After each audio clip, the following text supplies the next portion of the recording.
Yeah, so I'm Kelly Morgan. I'm from the UK, but I live a bit in Paris, a bit in Spain, and in the UK as well, because there's no place like home.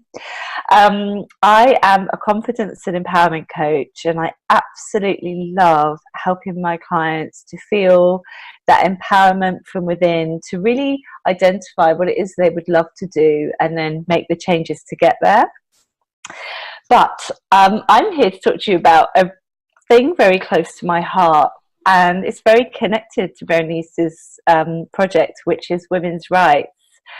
Um, I was leaving the country from France to go back to the UK to see my family in January. I have a small girl, daughter, 9 months old. And I had her passport and birth certificate, and I went to, go back, and I got stopped at the border, and I got treated very harshly because they thought I was maybe trying to kidnap my daughter from the father. So what this led to, I had to get his written permission to leave the country because I don't have the same surname as her, even though I had a birth certificate proving that I am the mother. Anyhow, this really upset me. So I put a post on social media just saying, what is this?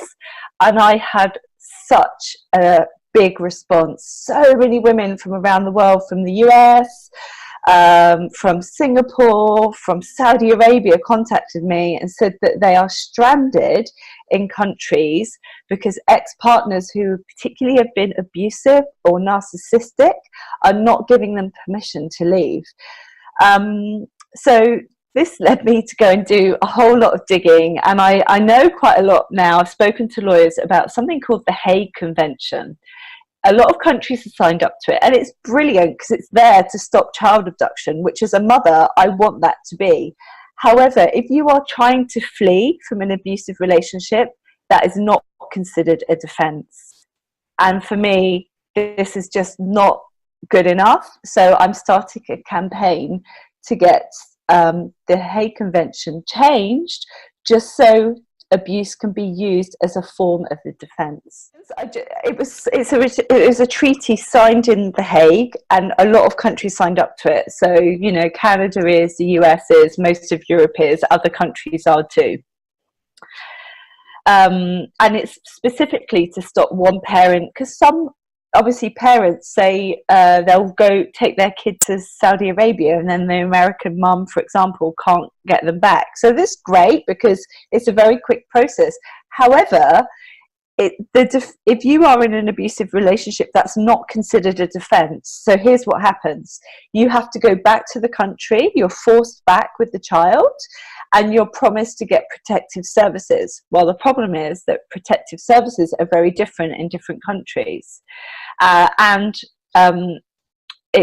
is a very bad count against your name. I know a lot of women in France that have lost custody of their children because of this, because they're seen as a dangerous case because they tried to, kidnap their child.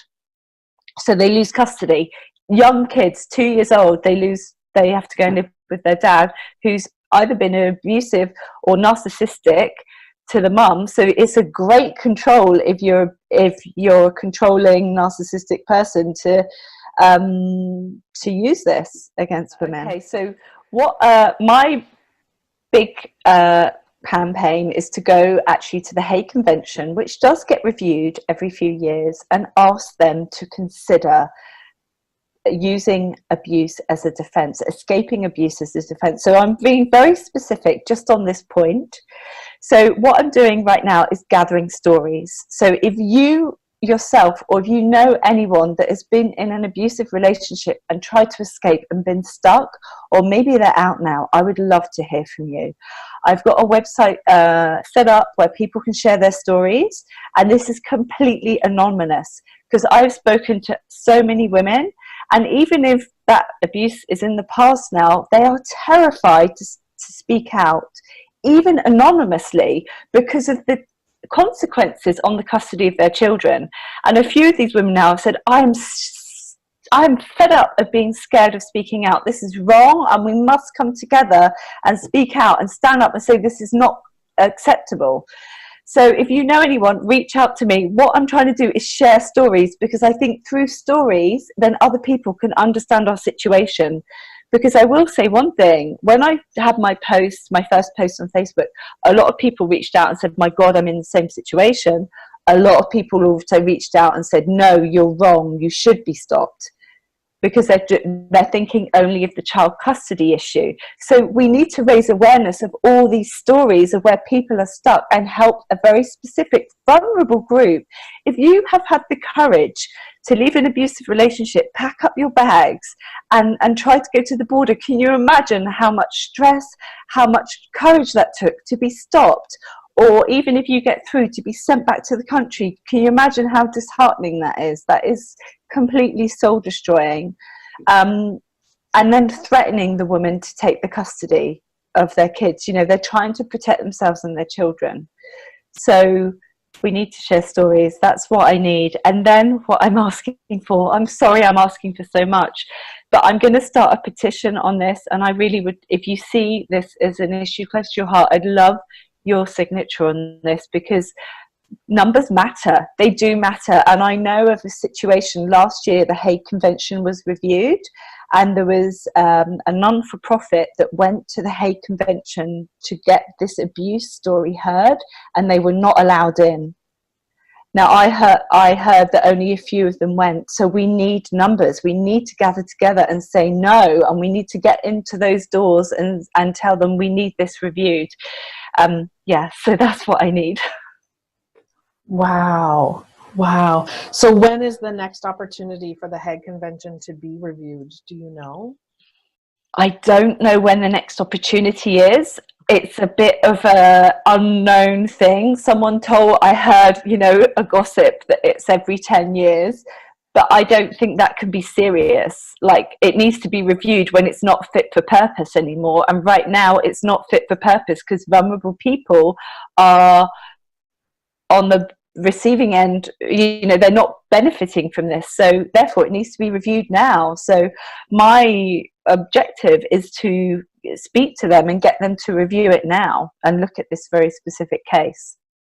Thank you. Amazing. It's nerve-wracking and scary, and I'm even worried about the effects it can have on me, you know, in terms of she's mad, she's crazy, all of those labels that we get as women. If we try and stand for something, immediately it's like you're crazy or unhinged. So I have also a lot of fears with coming forward to this, especially because some people didn't agree with it, but I feel so strongly about it. It's almost like I'd be going against my soul if I didn't say something.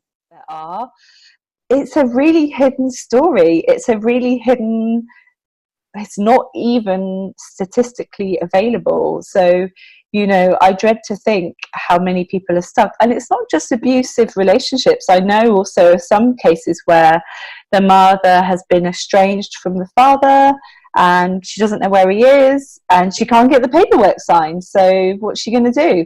Or it wasn't abusive, it was maybe just a bit controlling, and now the husband is using that as a lever to not sign paperwork, to get the woman to do whatever it is he wants to do. If it's more rights, if it's more this, he's stopping the mum, you know, maybe going on holiday to see her family, so she's stuck in a country. So it's affecting so many people. So it's not only just that, there's a scale here of the ones that really need help, and then the ones that just want to take their kids on holiday or want to go and see their family, and they can't. Actually, some mums, I know of one, she's stuck in the UK, she's French, she can't get back to France, so she can't come and see her sister's had a baby, she can't see her sister, can't see the baby. Well, she can if she leaves the kids at home, but if you're a young mum, you don't want to do that.